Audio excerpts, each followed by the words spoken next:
انسان کے جسم کا سب سے خوبصورت حصہ دل ہے۔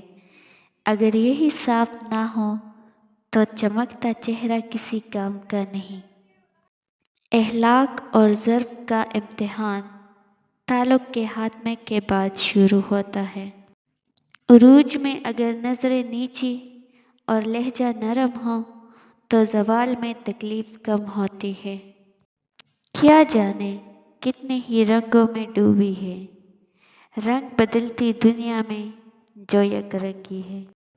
حضرت علی رضی اللہ تعالیٰ عنہ نے فرمایا، انسان کی انسانیت اس وقت ختم ہو جاتی ہے جب وہ دوسروں کے دکھوں کا مذاق اڑانا شروع کر دیتے ہیں۔ مجبوریاں رات دیر تک جگائے رکھتی ہیں اور ذمہ داریاں صبح جلدی اٹھا دیتی ہیں۔ صرف آواز کہاں تک مجھے جاری رکھتی، میں نے چپ سادھ لی سناٹے کو عادت لگا۔ خدا کے چنے ہوئے لوگ ہی دوسروں کا درد چنتے ہیں، یہ ہر کسی کے بس کی بات نہیں۔ رمضان سے قبل گھر کے ساتھ دل کو بھی صاف کر لیجیے تاکہ رمضان کی برکتیں سمیٹ سکے۔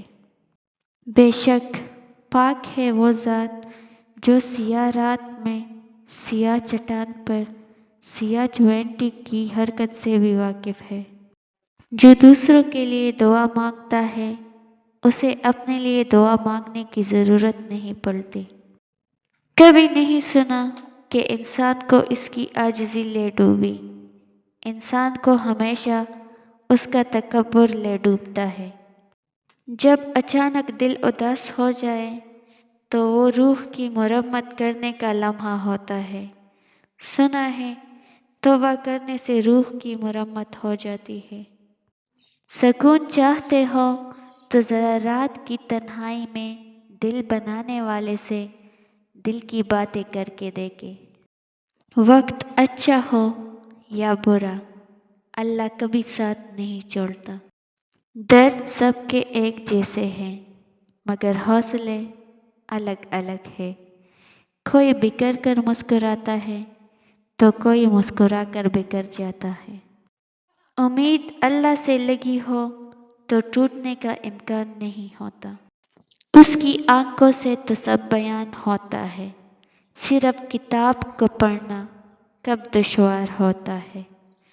ہر لفظ کے ہوتے ہیں معنی فراز، ہر حرف جو سمجھے وہ باکمال ہوتے ہیں۔ جب یقین ٹوٹتا ہے تو سب سے پہلے زبان خاموش ہو جاتی ہے۔ زندگی تو ہلکی پھلکی ہے، سارا بوجھ تو خواہشوں کا ہے۔ منزل سب کی ایک اللہ ہے، محبت، غم، آزمائش یہ تو بس سفر کا حصہ ہے۔ انسان کا دل محبت سے زیادہ عزت کو پسند کرتا ہے۔ سب کچھ کافی ہو سکتا ہے مگر قسمت اور نصیب نہیں۔ زندگی کی دنیا تمہیں دفن کر دیا جائے گا، خواہ تمہاری کتنی ہی اہمیت ہو، اور تمہیں یوں بلایا جائے گا گویا تم تھے ہی نہیں۔